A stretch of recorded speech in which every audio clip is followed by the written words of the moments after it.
everybody, it's time to LOL. Listen out loud, that is. It's time for Anime Jam Session with DJ Ranma S, Mako-chan, and Ari Rockefeller. Hey everybody, welcome to Anime Jam Session, episode number 627. We are that podcast that talks about anime, games, conventions, the fandom, geek stuff, and everything in between. I'm DJ Ranma S. And I can't hear Mako-chan for some odd reason. And I am Mako-chan. Did you forget to unmute? Maybe? Oh god. Now I've suddenly reminded of that one animated gif of that one girl that has like that little mysterious giggle on her face, like she's in trouble. You know which one I'm talking about. Yes. Yeah. I'm just hearing you going, maybe, and having that same facial expression. And there I am just face palming going, oh man, what a week has it been for me. Mm-hmm. Oof. Jesus Christ on a cracker. How are you tonight, Mako-chan?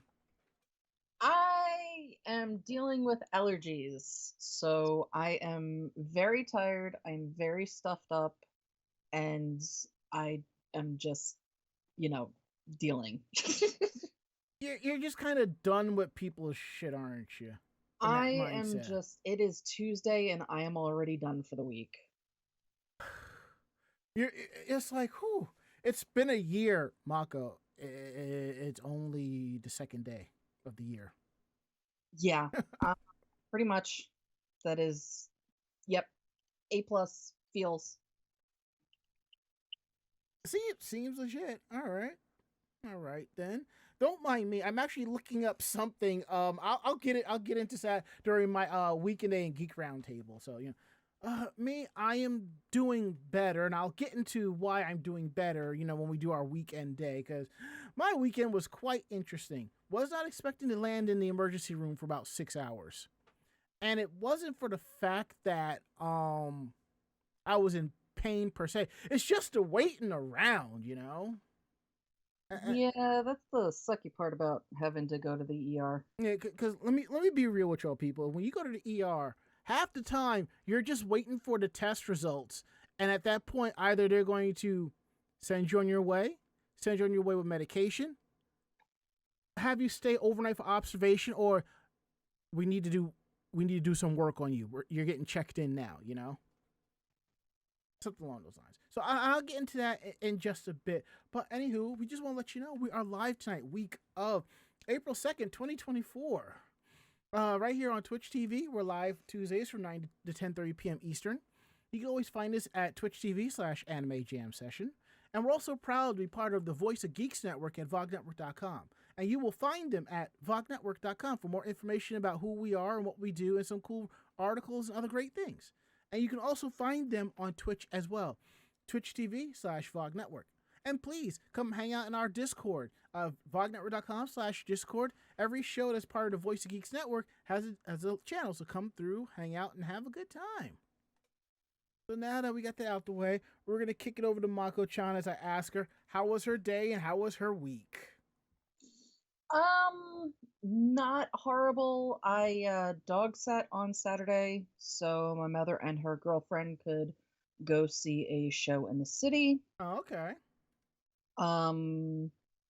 Very short. Like most shows that you go to in the city, they average anywhere between, 2, maybe 2.5 hours, because they usually have an intermission in between sets. This one, they went to go see 6. Okay. It's 85 minutes, no intermission. That is kind of short. Yeah, that's what I thought. I'm just like, oh, okay. And my mother was falling asleep during it. Wow. Was it that bad? Her girlfriend was the one that really wanted to go see it because, she got the song in her head and, just had it, stuck there. Right. So she's the one that really wanted to go see it, and she's like, it was good, but it wasn't, I admit, I've seen the commercials for the musical 6, and I've been curious about it, but given the price of Broadway tickets and what you have to do sometimes to get a really good deal, no. There's got to be a really good reason for me to see a play or musical on Broadway. I think, Mako, was it your idea for us to go see Beetlejuice? The first time that we went and saw Beetlejuice, that was either a birthday or Christmas gift to you. Okay. And then the second time we decided that we wanted to see it before it left.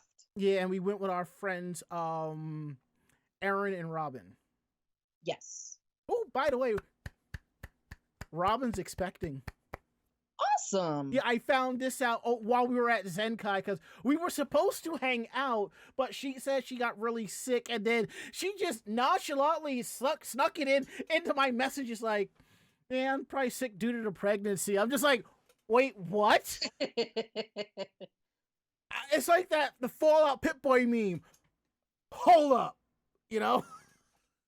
It's like, reverse. Come back with that. Explain. Yeah, because she never said anything about all her socials or anything like that. So I was like, what? So congratulations to her and Tim. Congratulations to the two of them. But anywho, And then, I went with a friend to see The Life and Slimes of Mark Summers. It's off Broadway, but it's still a play. And that was something I wanted to see, Because if you are a Gen Xer like me or an elder millennial like Mako, you remember Mark Summers or Double Dare, Super Sloppy Double Dare, Family Double Dare. You remember those shows as a kid. So, So, and I just had to. And I knew stuff about him. And then and for those of you who don't know, he has a production company now. He basically produces Restaurant Impossible. And before that, he did that show on Food Network where he talked about all the sweet candies and stuff like that. Unwrapped, I think it's called. Plus, the man beat cancer like 3 times. And a car crash. But anywho, enough about that. Back to you, Mako. I'm sorry. Sorry, I have a cat now. That reminds me, on OLR Sunday night, Rob was doing his show, and in the background of the couch was Cheddar. Aww. Laying there on the couch. Yeah, I am basically being forced to aggressively pet my cat. Cassie or Damien? Cassie. Of course. I will put my hand out and Cassie will rub herself so hard that move my hand, she falls over. No. But she'll come right back. She's just like, she loves to be aggressively pet. I'm just like, okay. But yeah, so other than Saturday, Sunday was Easter. I did nothing until I had to go to my mother's for dinner. Zombie Jesus dinner. Yes, and then I came back home with leftovers and went, I really want this now, but I have to wait until tomorrow. Was it Easter ham? It was ham, and I defrosted a couple of bagels. Yeah. So I was like, back in high school and middle school and made myself a hot ham and cheese on a bagel. That was yesterday's dinner. That will be tomorrow's dinner. I'm, very happy to go back to those fucked up, simple lunches that they threw at the kids. Nostalgia, but better. It's not even about nostalgia. It's just how you're feeling. I mean, I grew up in a household where, dinner was considered breakfast half the time, and I thought it was breakfast all the time. Say what?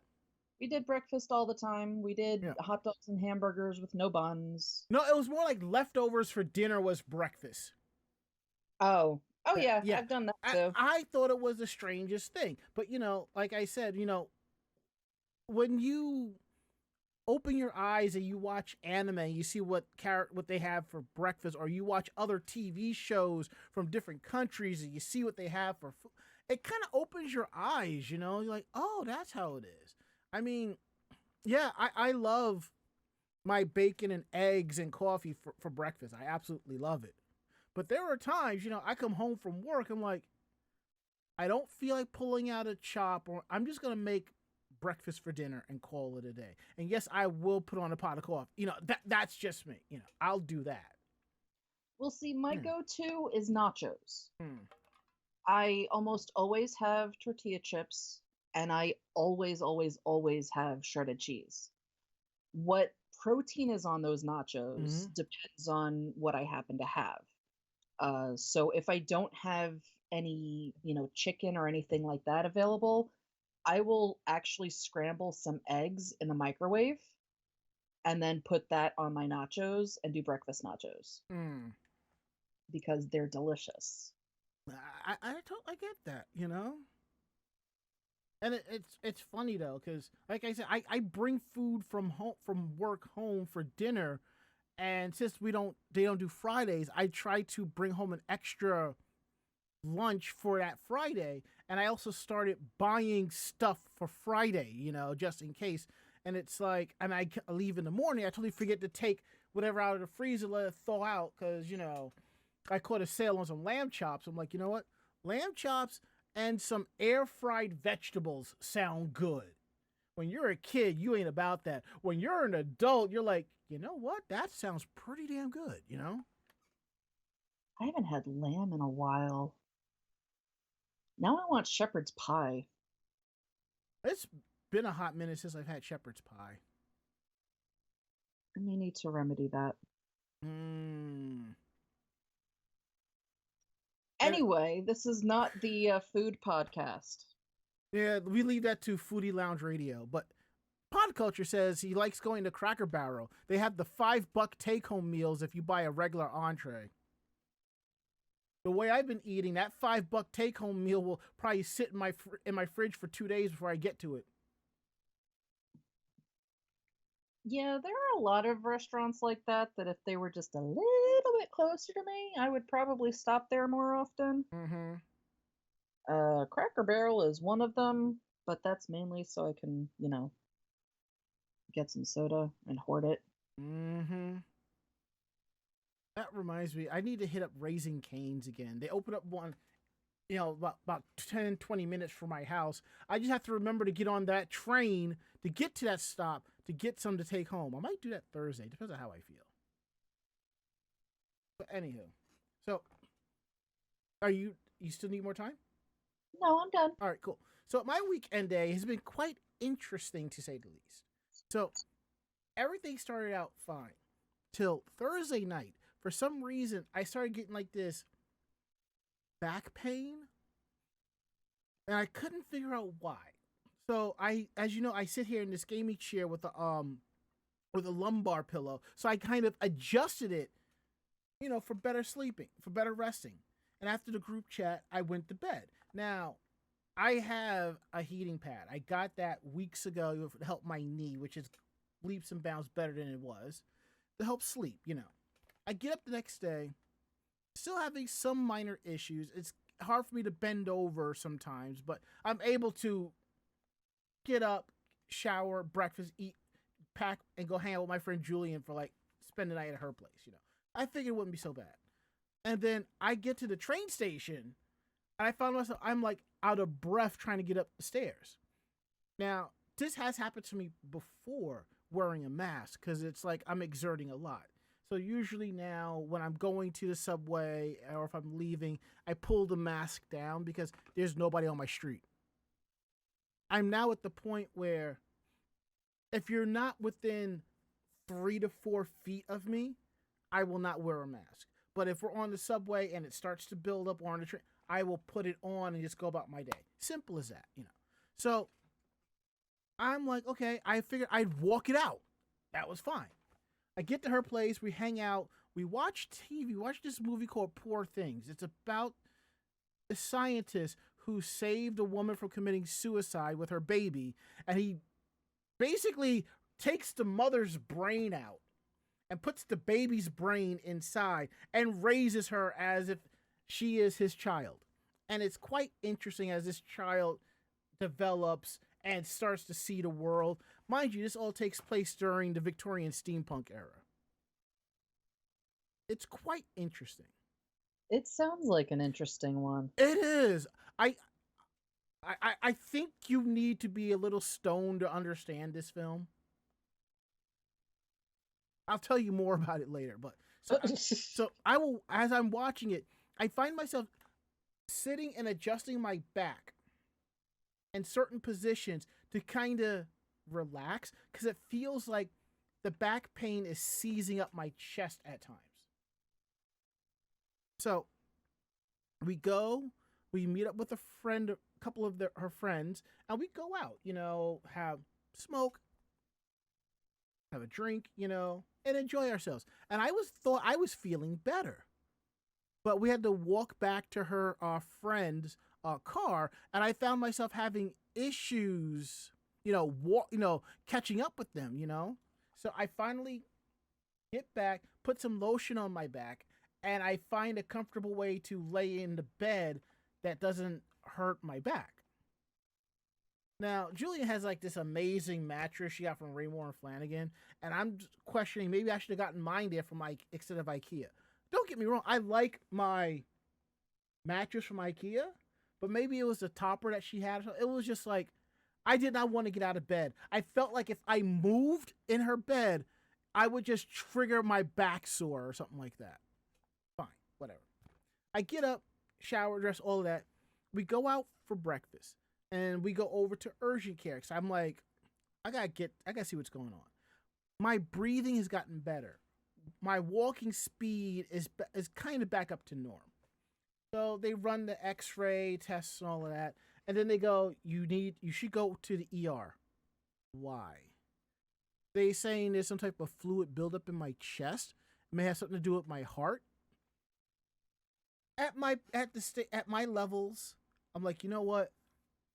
I'll do it. I'll go over to the ER, see what they got to say, They go over there. They run the battery of tests. I hate the fact that I have to get my blood drawn twice within an hour. But one thing about being at that urgent care, they have a sign. If you have like these certain symptoms, you get fast tracked. And one of them is shortness of breath. So I get fast tracked through all of that. I get fast tracked through the ER, all of that. Tests, everything, the whole 9 yards. By this time, the pain has eased back down to Thursday levels. So they're basically saying I need to see a pulmonary specialist. I have an enlarged heart, not that big, I'm assuming, and that there is some type of fluid around my heart. So tomorrow, I am going to see my cardiologist with the paperwork and see what he says before we move on. That's all it is. I was having trouble deep breathing because it felt like I was triggering a pain. But now it's like,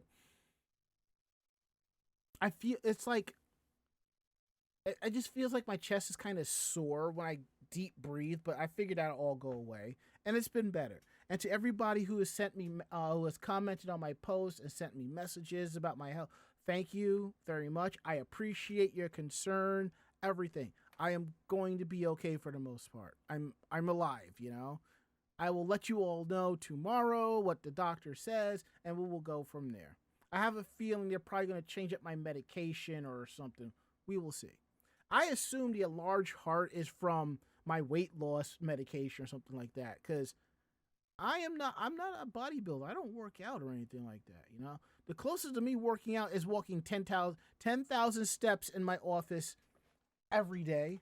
And what's great is my boss knows this.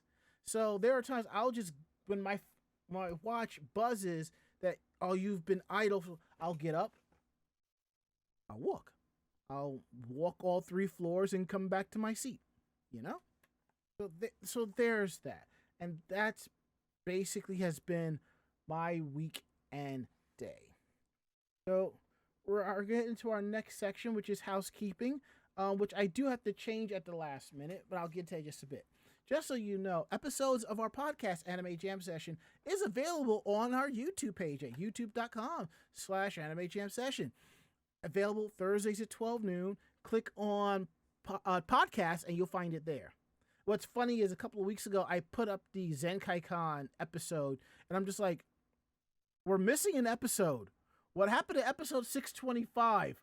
And I'm like looking at the recordings. I'm just like, I forgot to edit 625. And I look at the dates. I'm just like, I think this is it. I grab the footage, throw it into Premiere, and I start scrubbing the video. I'm just like, wait, this is 625. And I realized 625 was the week that we canceled before Zenkai. Because what I try to do is if we don't have an episode one week, I will keep that number for the next episode. And sometimes I forget, which is why this week's episode is called There Was an Episode 625. Anywho, bring this back up real quick. Don't forget to check out the episodes on youtube.com/Anime Jam Session, Thursdays at 12 noon.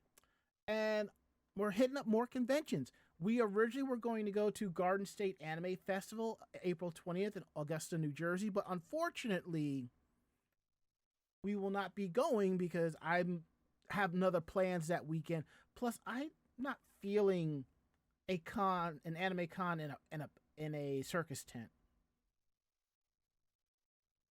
and at a fairground. I don't know. It just doesn't sit right with me. And what's interesting, Mako, check this out.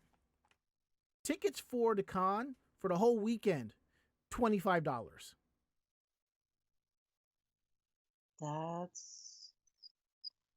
That's a good price, but for a full weekend, no, it's Saturday, Sunday.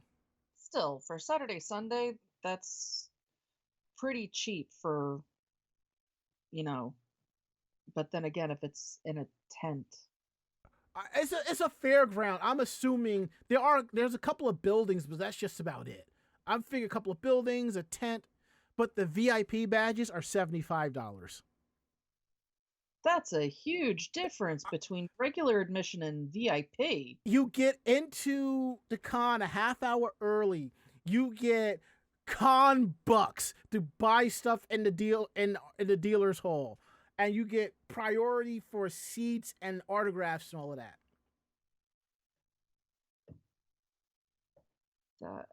That it does not compute. I know. And which mention was this again? Garden State Anime Fest. It's on their website. And as Mako-chan goes to look it up and thinks, what kind of shit is this? Pod Culture says, I once went to a con at a vacant store in a mall. Dude, I think that would be the uber fucking thing, okay? Think about it. All the con goers and cosplayers are hanging out in the food court. I mean, come on. That would be some cool ass shit. I mean, you have a couple of stores that are like your dealer's hall and your viewing room. I think that'd be kind of cool, though. He now says it's around one, but that's kind of cool. But still, I think that was kind of awesome. Mall con. That would be really awesome. But that's just me. Hold on, I need to turn this heat off for a second.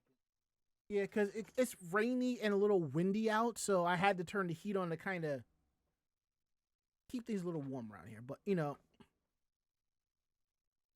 enough about that. Let's see, what else do we have here? We will be at Castle Point Anime Con at the end of this month, April 27th and 28th, at the Secaucus Expo Center. And then, as we have mentioned at the beginning of the year and towards the end of last year, we're doing changes with conventions this year. We're changing it up. We may be you might see a couple of us at KoguraCon. Haven't decided. We are skipping CloverCon this year. We're looking at doing a couple of horror conventions and sci-fi conventions. We're just gonna see how things play out. Just so you know, Anime NYC is during the summer, so expect my review of that sometime in June or July when that con comes around. And I believe, I think our last con of the year this year would be AAC in October. But I might want to check out WinterCon, which is a sci-fi convention in December. We'll just see how it goes. I kind of like the fact that our cons this year are very spread out, which is giving me more time to edit photos. And for those of you that I met at Zenkai Con, who are watching because of Zenkai Con, who are listening because of Zenkai Con, I want to let you know I am working on the convention photos. I have a bunch I've already edited because I had friends ping me for their photos and so forth. And I've been editing them first, which, you know, normally I save to last, but I want to get those out of the way first and then edit the con photos that I've been on a roll. And I will be posting samples of those on my Facebook page at I am DJ Ron Mass on Facebook, and you'll see it on the Zenkai Con group page as well, something like that. So there is that. And that's it for housekeeping. Now we're going to get into Geek Roundtable. This is the part of the show where we talk more about the geekier aspects of our lives and what's been going on. So I discovered tonight that Mako is a Kakashi fangirl, or just a Kakashi fan. Yes, I like Kaka-sensei.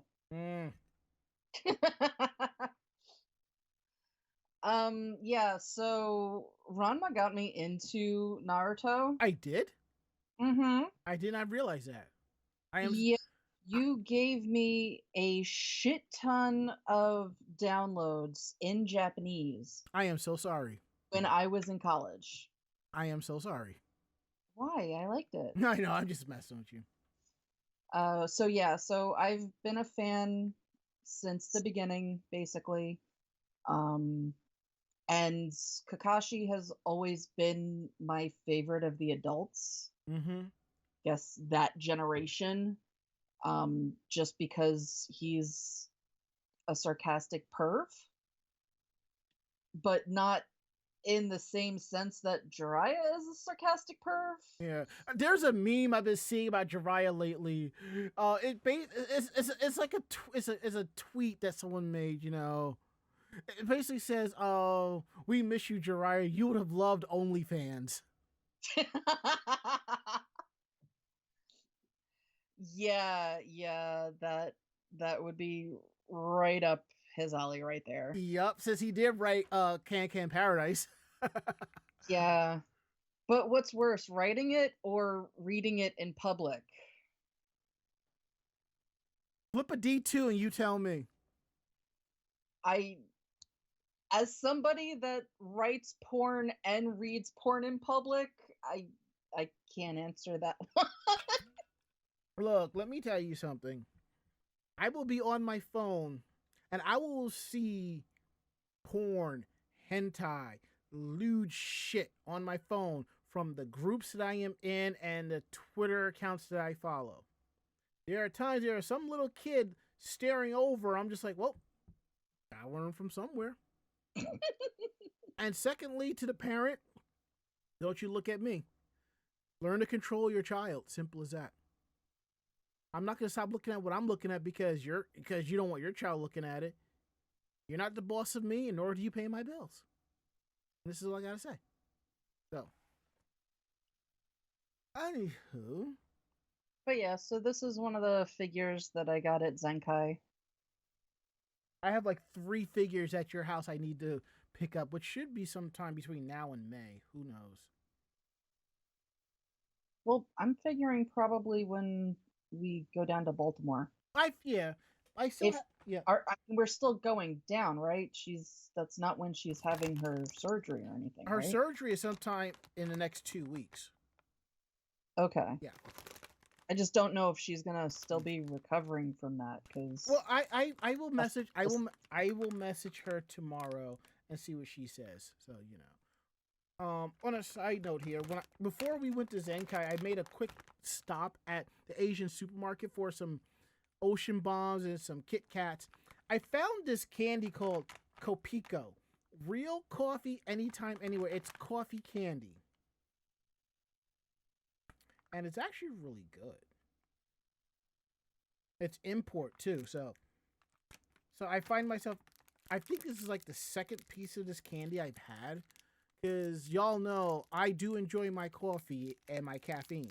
So knowing what this is, I figure this is something I would eat as a snack on occasion, which is why it is not in the dresser, is not in my desk drawer at work, you know? Oh. A con we can go to. Say what? I found a con we can go to. What is it? It's a toy convention. Spit it out, Mako. What? No, like legit toys, not sex toys. Okay, all right. Well, what is it? It's Woodbridge Toy Show. Okay. They're doing it basically. They've got one in May, one in June, and one in July. Wait, hold up. In our chat room here at Twitch TV/Anime Jam Session, Pod Culture just said, my current snack edition is freeze-dried Skittles. Those are good. I have never. I'm not saying I would never, but I'm just like, kind of curious. Yeah, freeze-dried candy is like the new rage of everything. All I know is I had Happy Dad Seltzer. Their fruit punch seltzer tastes like liquid Skittles. Okay? I want a 6-pack of that, okay? But let's see. I'm caught up with some anime. I finished Hokkaido Girls Are Cute, and I really loved it. I'm not big on Gyaru anime because I've never watched a lot of it. I've watched My First Girlfriend's a Gal, which I really loved, and I bought the box set for that. Hokkaido Girls Are Super Cute is really nice. It feels like a harem anime, but at the same time it does not. And the two main characters, it's like a really deep friendship, and it's really nice. And I'm going to go back and watch it again, but dubbed. So if I watch something subtitled and I go back and watch it dubbed, you know I really enjoyed it. So I went back to continue watching Free Rent. I'm like an episode behind because I watched a dub of that, and I'm really enjoying that. Let's see, what else have I been watching? Oh, right. I watched the Magical Girl anime. I think it's called Magical Girls Are Cute, or I'm infatuated with Magical Girls. Mako, I think you need to watch this. Oh? Imagine being a villainess and you're fighting magical girls with the power of BDSM.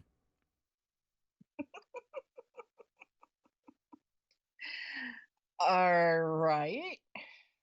And in one of the episodes, the villainess got one of the main magical girls beat down to the point where she was going to turn heel and be her sub. Okay. And the main villainess called her weak for that, okay? She's like, this is not how it's going to go down.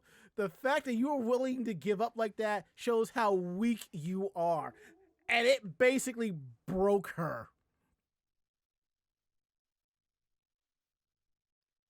Alrighty then. All right, next time I come over, we need to watch it, okay? We need to watch it. Okie dokie. I need to get back into Jujutsu Kaisen because that's getting pretty good. By the way, since you like Kakashi Sensei so much, you should look into Gojo from Jujutsu Kaisen. I'm just saying, if Kakashi had a cousin, it would be him. And also, I'm going through one of my figures arrived a few weeks ago, and it's been sitting down here, and I finally took the bubble wrap off, and I picked up another Rem figure by Trio Try It. It's Rem ReZero Trio Try It Girly Coordinate. It's basically a black dress that she's wearing with white X's and a bow tie on it, and it looks like she's wearing Mary Jane heels with black socks, you know. It's a really nice one, and with sleeves and a belt. It's really cute. It's like a combination dress seifuku style. It's trio try it figure rem girly coordinate. And if you're not a Rem fan, there is a Ram version. Because remember, Rem has blue hair and Ram has pink hair. So now that we got out of the way, we're gonna get into tonight's news. And since it's just me and Mako, we're just gonna bounce back and forth. So, do you want to kick things off? Yeah. Let me pull everything back up. So, yeah, if you ever wanted to see the original Urusei Yatsura, you are going to have the opportunity. Um, it is currently on Crunchyroll. Nice. The Nice.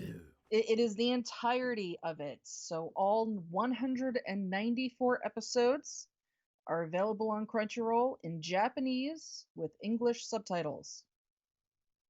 Yeah, This is for the United States, Canada, United Kingdoms, Ireland, New Zealand, and South Africa. I'm trying to remember. I think I know the movies were dubbed, but I don't know if the TV series was. It might have been much later, but I legitimately don't remember. I don't know. All right, let me check something because I know Discotech has the distribution rights now, so I believe. Yeah, I don't think all of the movies were Okay. dubbed either. Right, the first two or three had to be.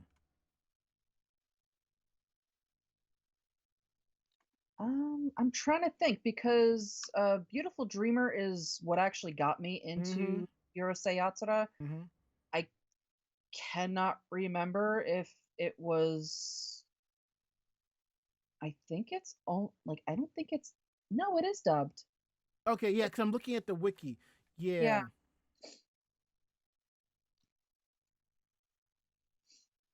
Yeah, all right. So there was the first two episodes were there was a test dub. Then the BBC did a test dub for Eps 1 and 3, but Animax dubbed it. So, and usually if you hear Animax, that means it's being dubbed in English for Asian speaking countries.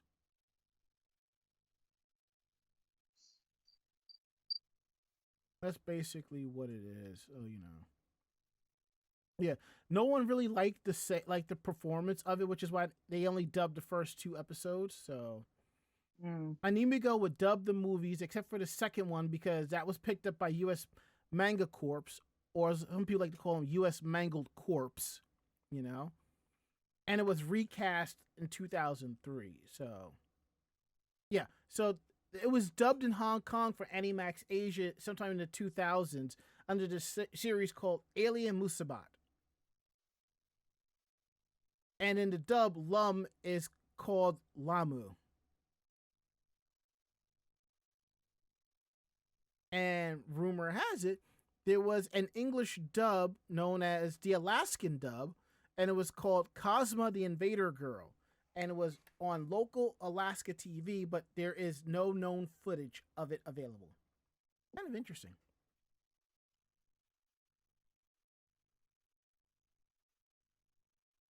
Now that Crunchyroll is distributing it, because maybe they'll do a deal with who's putting out the Blu-rays?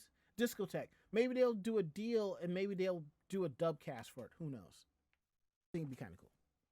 I mean, it would be nice if they would like the movies if they would just redub them with the dub cast they have now. Just because the movies never really got enough love. I mean, unless they want to give them the reboot as well, that's always possible, but I I mean, think just having an official dub of yeah. them was kind of cool. I mean, they did. That's what Sailor Moon Crystal did. That worked. Yeah. Oh yeah. On a side note, the High Dive app actually updated. You can now have different colors, text, background, and now when you watch some fan subs and some anime on Crunchyroll, and at the time, no, Crunchyroll mostly, if there was more than one person talking, the second person talking have a different color text. Or what's also cool is if the title sequence was different colors, they would match the English text to that. Or if the title episode was certain, they would match that. Usually, what High Dive would do, it would just be straight yellow across. They're actually seeing what others are doing, and stuff's coming in. Their subtitles are now in different colors, and they've now gotten rid of ending credits, which is kind of surprising. But then again, since High Dive is owned by AMC and they're known for doing that, this doesn't surprise me in the least. Anywho, go out, watch Urusei Yatsura. If you're a fan of Inuyasha and Ranma 1/2, you want to watch this. You'll enjoy it. You'll see similarities and parallels across the board. So now, we're going to talk about Bobobo-Bobo, which, by the way, one of our staffers, Rose, cosplayed, I think, Honey from that anime at back at ZenkaiCon. I think there is a picture somewhere I have. Isidabiri says, I miss being able to see subtitles on opening and ending themes. Here's the interesting thing. I know with some series, if they subtitle the opening and ending sequences, the first episode will be Japanese, second episode English, and they just go back and forth. I know for some reason for some titles, either they don't because of the licensing or they totally forget. Or if you're watching it subtitled, you'll see it, but if you watch it dubbed, you don't. I know High Dive will do Japanese, English, and then they'll do Japanese again with English translation underneath it. I'm like, doesn't matter what language you watch it in, just translate, just show the translations for the opening and ending sequences. It's not like that's like y'all got people to sing over it, What do you think this is? Cells at work? Ouch. All right, so regarding Bobobo-Bobo-Bobo, which I have cosplayed the title character years ago. So what's happening is we're getting a stage play in October. The Keita Kawajiri, who has worked on Cells at Work, Mob Psycho 100, which is another anime I need to get down and start watching, is being the director for this. Now, there was an April Fool's Day joke on Twitter regarding this, but Toei Animation straight up said, no, we weren't fucking around. We actually meant it. It's going to happen October of this year. It'll be at Theater 1010 in Tokyo. It's going to be called Cho Hajike Stage Bobobo-Bobo-Bobo. The original manga series was serialized in Shueisha's Weekly Shonen Jump from February 2001 to November 2005. Then there was followed by its sequel, Shinsetsu Bobobo-Bobo-Bobo, which ran from December 2005 to July 2007. Excuse me. Toei Animation's TV adaptation aired 76 episodes from November 2003 to May 2005. On Toei's English website, they basically described the series as, in the year 3000X, an emperor rules the world. To prove his authority over the people, the emperor starts a hare hunt, where he tries to take the hair of all of its citizens. The citizens are left in fear, but one man with a golden afro stands up. His name is Bobobo-Bobo. With his fellow partners, he begins his fight against the hare hunt troops to end the hare hunt once and for all. As I said, Keita Kawajiri, who is directing it, he's did adaptations for Cells at Work and Mob Psycho 100. He will be the general director, and he will be writing the script for this as well. I think that's really kind of cool. I mean, it's kind of something. Yeah. And to go back to what I said about opening ending sequences, Cedar Beery says Crunchyroll doesn't do it at all. It's just the original subtitles that are there. Yeah. Yeah, and there are times, it's like I will watch it, the anime in English dub. It's like the episodes will show the translations, and then there's a couple episodes where I don't see it, or they'll translate the opening sequence and forget the ending sequence existed. It's like as if Crunchyroll has hired a bunch of stoners. You never know. Wouldn't surprise me. Anywho, moving right along here, we're going to get into our next story about Space Battleship Yamato. Yeah, so, this is kind of scary, but maybe not. As, the creator of Evangelion is planning and producing a 50th anniversary project for Space Battleship Yamato. The project will include several book publications as well as a screening event on October 6th, which would mark 50 years exactly after the first episode of the anime aired in 1974. An exhibition is also planned across Japan. So the planned book publications include an art book from the manga creator, a book of design artwork from a mechanical designer, 50th anniversary commemoration edition Space Battleship Yamato 1974 complete works book, and publications of manga. Studio Kara will be the one to do the complete works and the manga publications. Get in the battleship, Shinji. So Ano has frequently cited the series as inspiring his interest in anime and planning the opening sequence to the Star Blazers 2199 series. Ano stated in a comment about the project that he has been a fan of the franchise for 49 years, since his second year in middle school.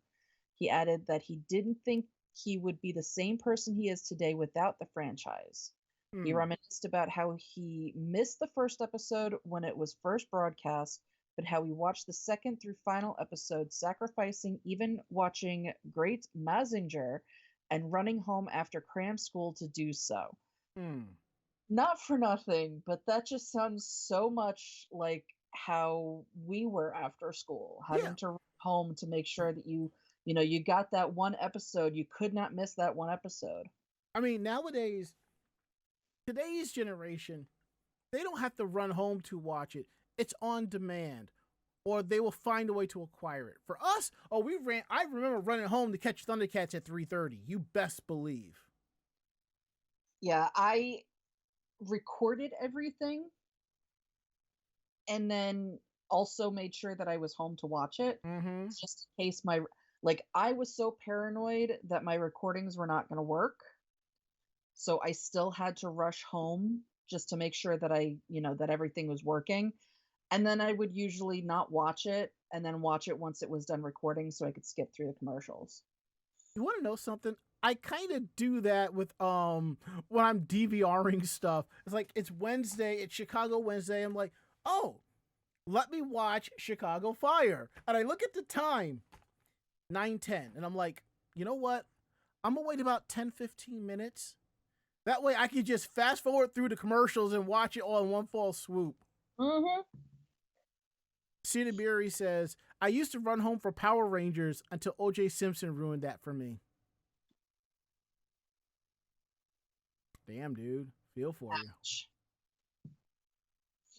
Yeah, I had, my stuff set for after school, and then my weekends, I would record one channel and switch between watching two others. And when I was done with watching whatever was on those two channels, I would then watch what I recorded on the third channel. Just so that I made sure that I could see everything that I wanted to.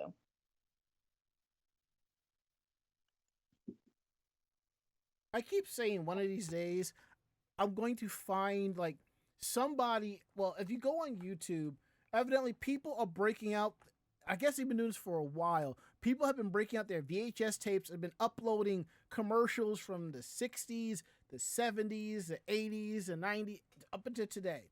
And people are also uploading the Saturday morning lineups. I'm going to go into YouTube and stumble across somebody's playlist or video. It's basically 6 hours of the cartoons I've watched as a kid. I'm like, you know what?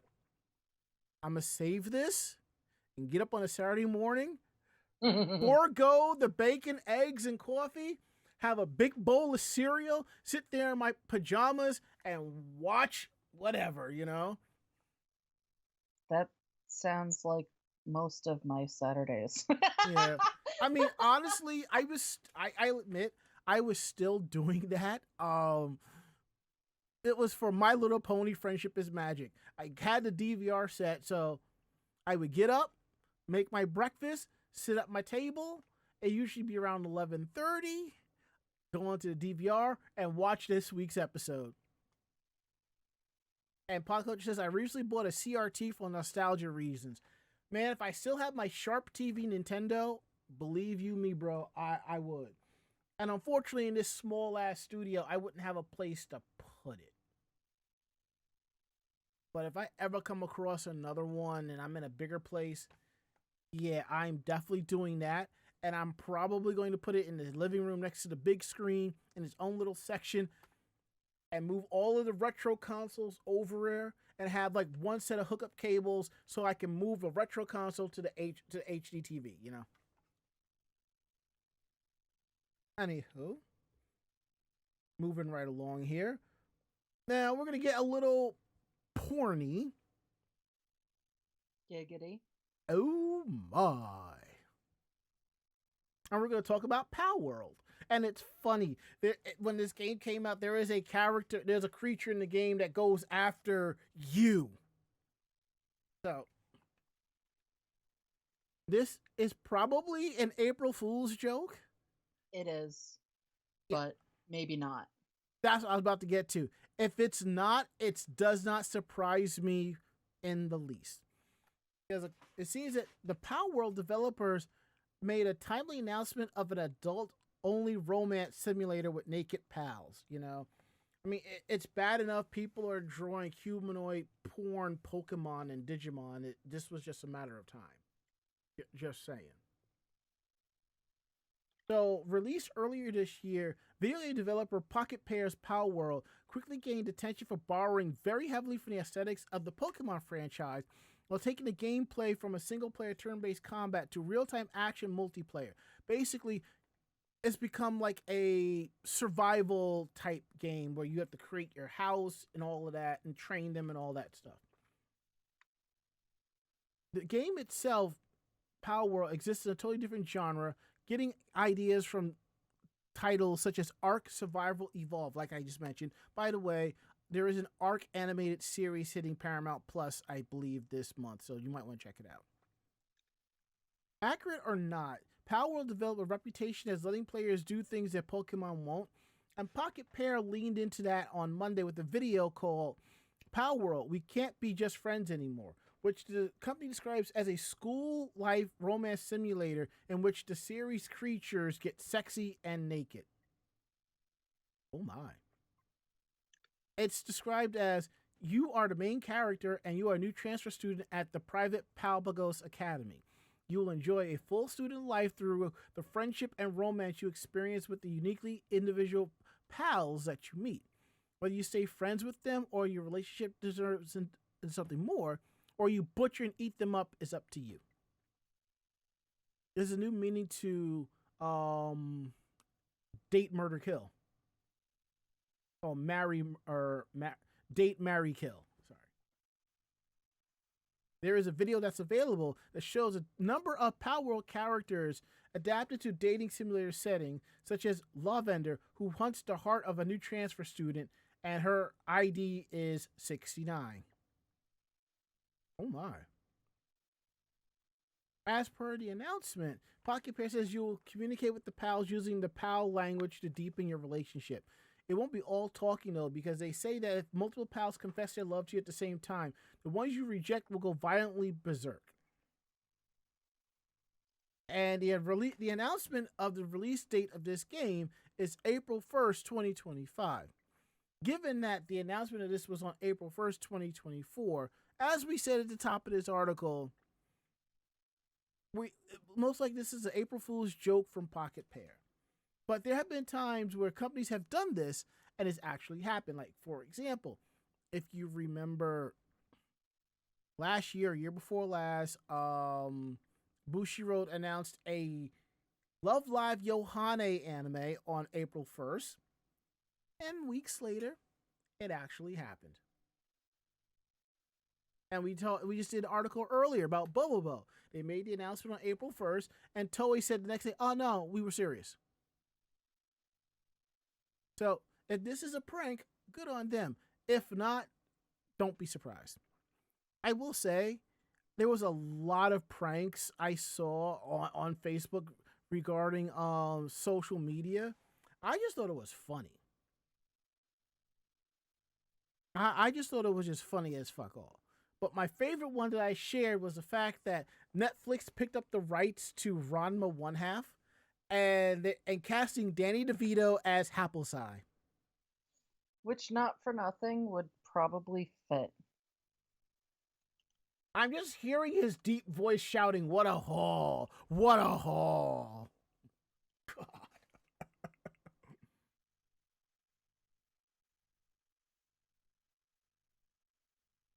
All right.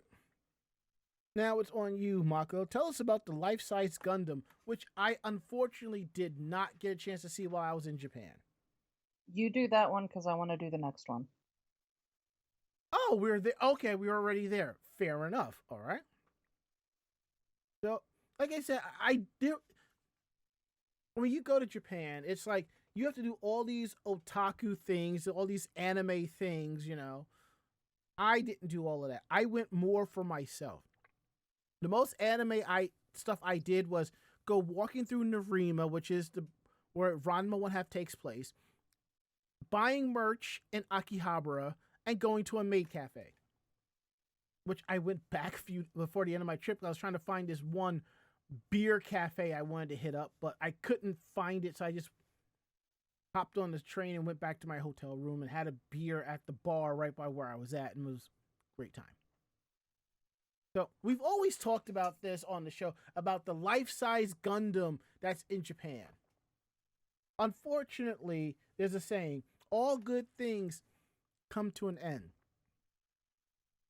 When it was first announced that the city of Yokohama would be getting not only a life-size statue of a Gundam, it would be a life-size statue of the giant anime mecha that could move, it was hard to believe.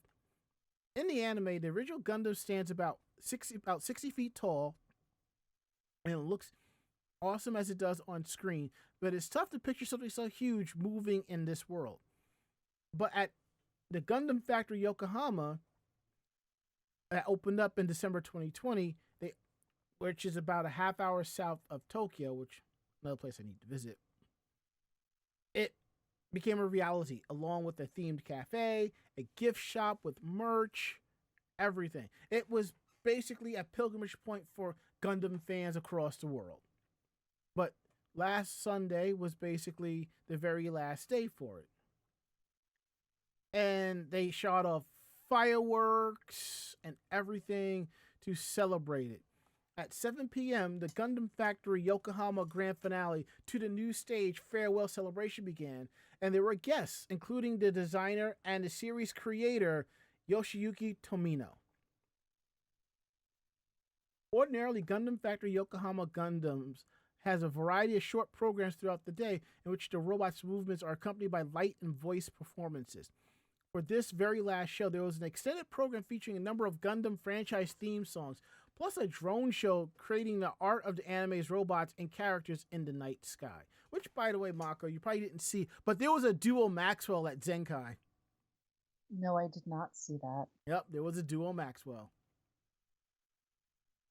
In addition to drone renderings of the original RX-78-2 Gundam, there were musical and visual nods to Gundam, The Witch from Mercury, which is the newest TV series, and Gundam Seed Destiny, the most recent segment of the franchise, received a theatrical feature.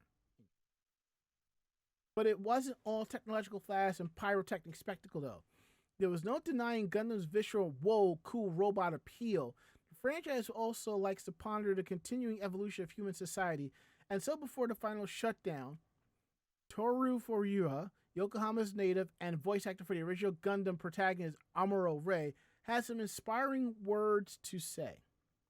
And basically what he said was, I hope that the many people from different countries and different generations who shared this experience will continue to pass on the memories of this challenge and encounter, along with the message created here, into the future. And for me, Just One Dream just keeps playing in my head. Thank you, 2Mix. Now, with Gundam Factory Yokohama closed, it's currently unclear what's going to happen to the moving Gundam. However, you don't have to go through the trouble and expense of designing something this massive and massively cool. They just set out on the curb at Trash Day. So hopefully Yokohama saying goodbye to the Gundam means that some other town will get to say hello to it as the mecha's next home, which is probably really cool. Just understand, you will never see something like that in the U.S. because no matter where they put it, within 24 hours, graffiti. Yeah, I was thinking the same thing. Somebody's gonna tag that ass. Yeah, and then you come to find out that there's a boot on there. Can you just imagine a goddamn Gundam with a boot on there because it's quote unquote parked in a towing zone? That would be funny. A little police trying to tow a goddamn Gundam. It reminds me of something like years ago. I was at a convention. I was hosting the dating game, and I had said, by the way, may I have your attention, please? If you are a Gundam pilot and your license plate is GWDM02, your Gundam's being towed for being in a no parking zone.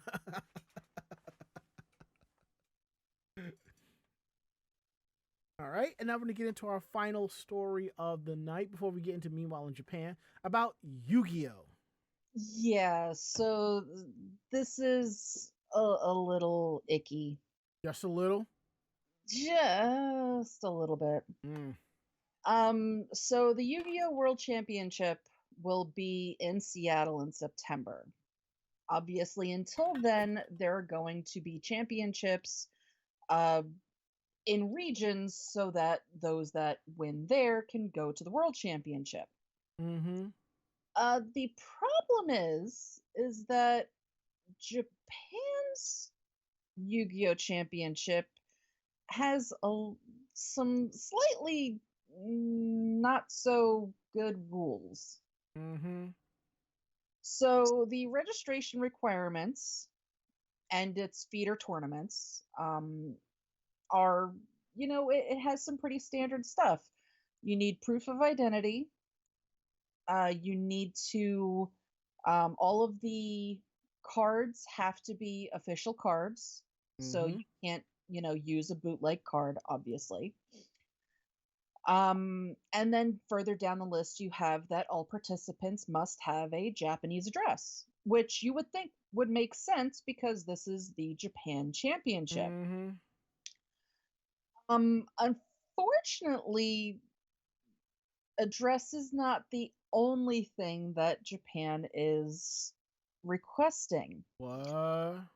Entry is restricted to people of Japanese nationality, meaning that Japanese citizens are the only ones that are able to participate.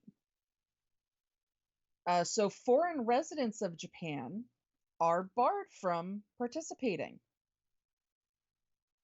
So citizens of foreign countries who are legally living in Japan, either by nature of working in a Japanese workplace, attending a Japanese school, or marriage to a Japanese resident, cannot participate in the competition.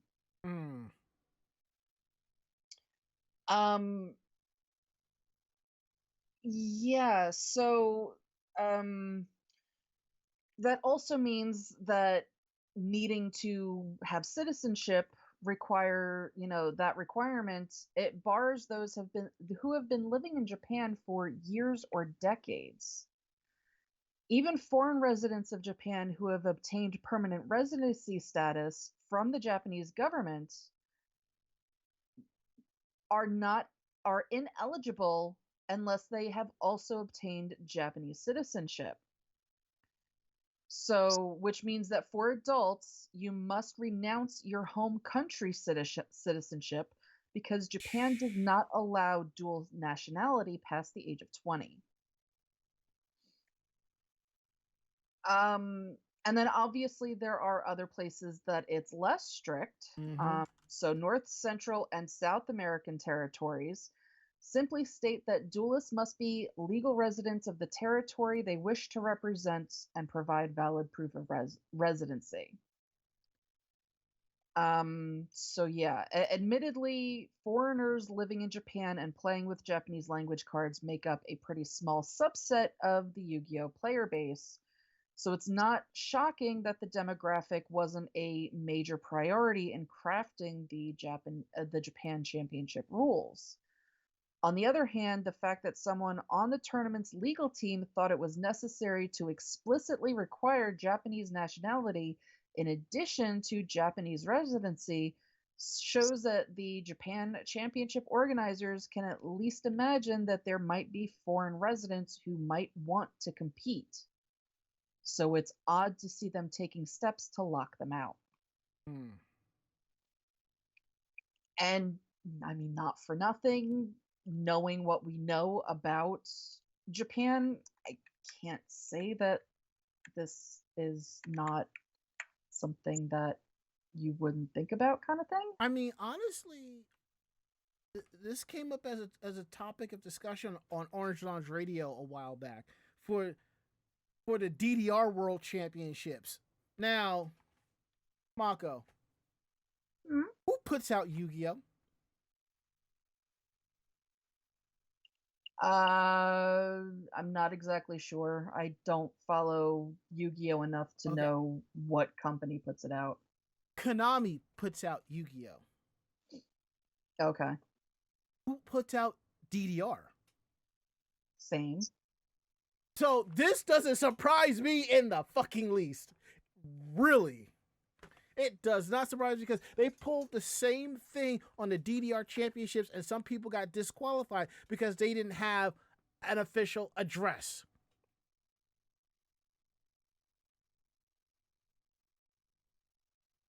And they actually explained it to them and Konami's like, okay, you explained it, but you still can't compete. Sorry. Yeah, I mean there's a lot of shit that is just a little weird. That's all I have to say is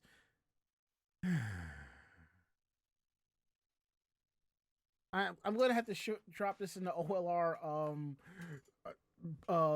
channel for them to check this out, you know, be like, sound familiar, you know. Anywho, enough about that. We're at the part of the show that y'all really kind of stick around for. That's Meanwhile in Japan. We did say we have 3 stories, but we're gonna do 2 tonight because it's only the 2 of us, and well, 2 is all we need. So let's see. You know what? I will do the second story because a friend of mine actually had this. All right, then I'll do the first one. Let's do the April Fool's jokes. Yes, let's go for it. So McDonald's creates a dream bento for April Fools. So they shared an image on their official Twitter account. The image, along the image came a caption, "The best lunch Manochi Bento will be on sale," alongside the hashtag April Fool to let everybody know that it wasn't actually for sale. So even though the actual lunchbox wasn't officially on the menu, the contents were, so you could technically go out and recreate it. So the name draws on the Maku abbreviation that McDonald's goes by in the east part of Japan, in and around Tokyo. and also refers to the Manu nochi bento, an actual type of Japanese bento that typically contains rice, fish, meat, pickles, eggs, vegetables, and umeboshi pickled plum. So while the tweet gives contents fancy names like ground beef and vegetable bread sandwich, the actual content of it is a Big Mac, a medium-sized French fry, 2 5-piece chicken nuggets, mustard sauce, edamame and corn. Also known as succotash. Edamame and corn. It's also known as succotash. Yeah.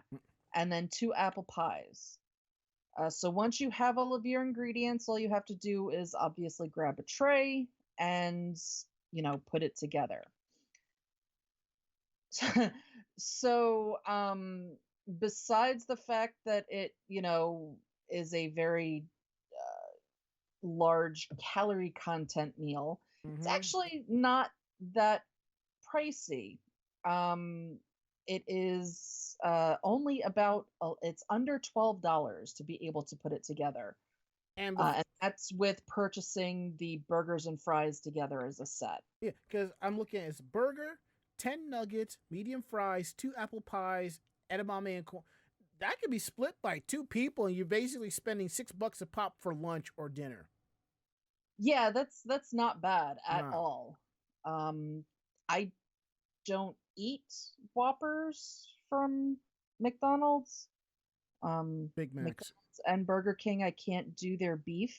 I don't know if it would be different in Japan, because obviously they probably would not be using the same beef. But yeah, so I would definitely chow down on some chicken nuggets and fries.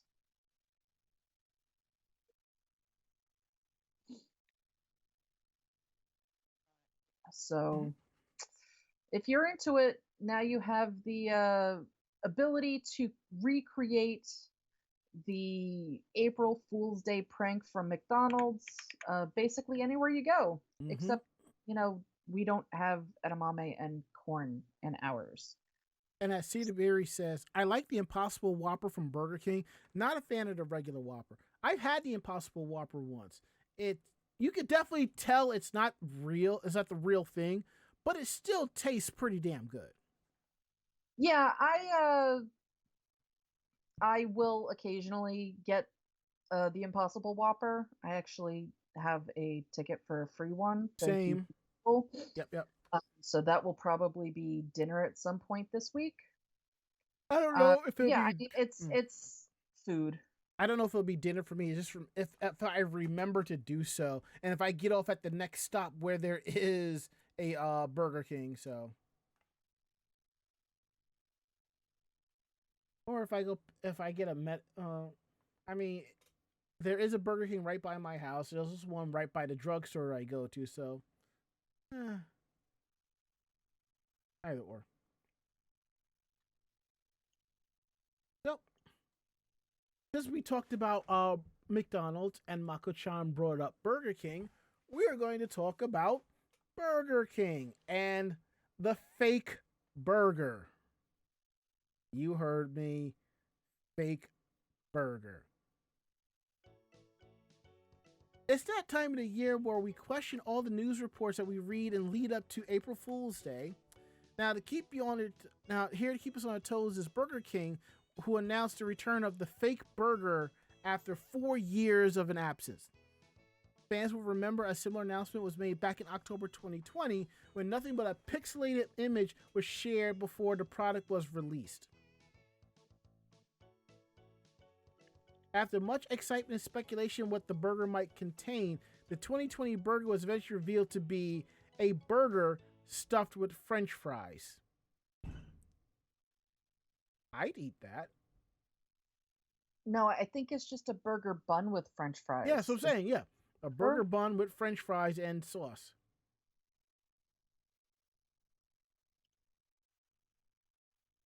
Now, 4 years later, BK is drumming up excitement yet again with another set of pixelated promo images for the fake burger with the tagline that says, "After 4 years, that guy returns." Interestingly, the word "aitsu" AITSU, which translates to that guy, has stars above it, which might be used to provide emphasis or and allude to a clue. But the word is also a bit dubious, as it can refer to the burger itself or a guy. And peering at the look at the pixelated image, it does look like some guy is hiding behind the pixelation. While Burger King says it can't reveal the ingredients or the flavor of the burger just yet, it does say once you try it, you'll definitely be addicted to its deliciousness. Now, that article explains all of that. Now, my friend Evan, who I hung out with while in Japan, who runs the Boston Bastard Brigade and does some great anime reviews and so forth, actually posted a picture of the fake burger. There is no beef. It is fries, cheese, and barbecue sauce. It's basically a poutine sandwich. I would probably eat that too. So basically, it's the same thing as it was before. Yeah, I don't know that I would just want fries on bread.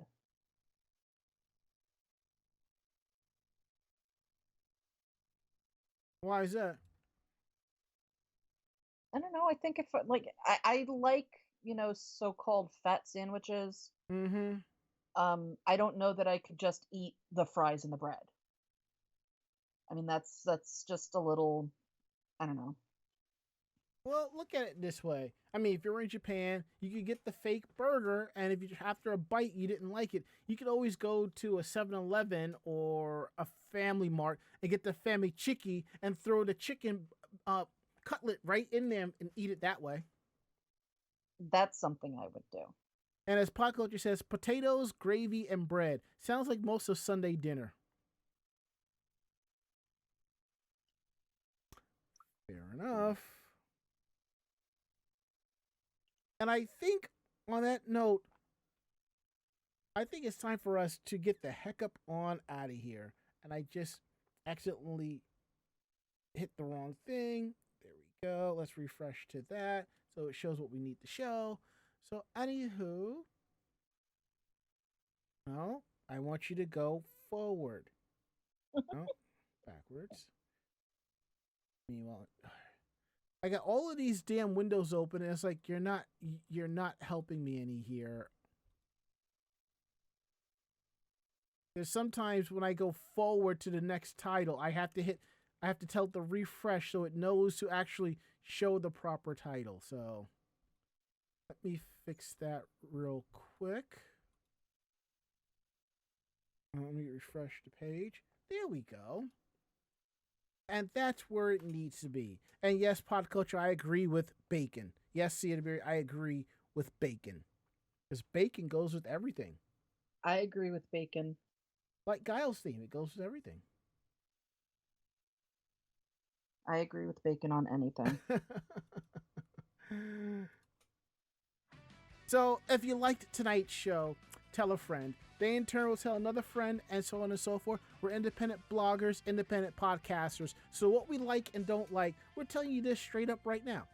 So if you have any questions about the show, drop us a line at podcast@animejamsession.com.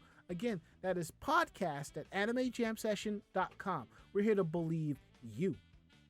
Don't forget to check out our website at animejamsession.com, where you'll find not just our weekly podcast, you will find cosplay tips and tricks, cosplayer interviews, anime reviews, editorial, links to our YouTube page of convention coverage, links to our Facebook fan page of cosplay convention coverage, that and a whole lot more, all at animejamsession.com. And if you like our podcast, fire up your favorite podcasting app and check out some of our older episodes. You can find us on Apple Podcasts, Stitcher. Are we still on Stitcher? No more Stitcher. Apple Podcasts, Spotify, iHeartRadio, and Anchor FM. Just search Anime Jam Session. You'll find all of our episodes, and definitely check them out. And what's cool is some of these apps have leave you an option to leave a review. So, we want to know what you think. Drop us a review. We'd appreciate that. And don't forget to follow us on our social media pages. Facebook, Twitter, and YouTube. It's Anime Jam Session. Follow us on those so you know when we're going live, when we have new episodes up, brand new articles, so much more. And for those of you who follow us on our socials, thank you so much. We couldn't do the show without y'all. We love the fans. We truly do. So don't forget to check out our tip jar if you're watching live. Down below our stream right now is a link to our stream elements, our Streamlabs, and our Ko-Fi. If you're watching, you can throw some bits at us. We'd appreciate that. You can also sub to the channel. We appreciate that too. All that and a whole lot more. So now we're going to go around the room for last words. Last words, Mako-chan. I am going shopping this weekend to get stuff to put shelves up in my room and some extra stuff for the bar and lounge area. My last words, bacon. Elvis is in the kitchen. Now I kind of want to fret. No, I can't do that. Nope. Well, that is it. End of list. We'll be back next week with a brand new episode. Looks like it'll be me, Mako, Ari, and Barry. We'll all be here. We hope you'll be here to join us too. So that's it. End of list. We're getting out of here. So I'm Ranma. And I am Mako-chan. Great fight, great night. See you next week. Good night. Say goodnight, Mako-chan. Good night, Mako-chan. Perfect. Awesome. We're out of here. See you all next week.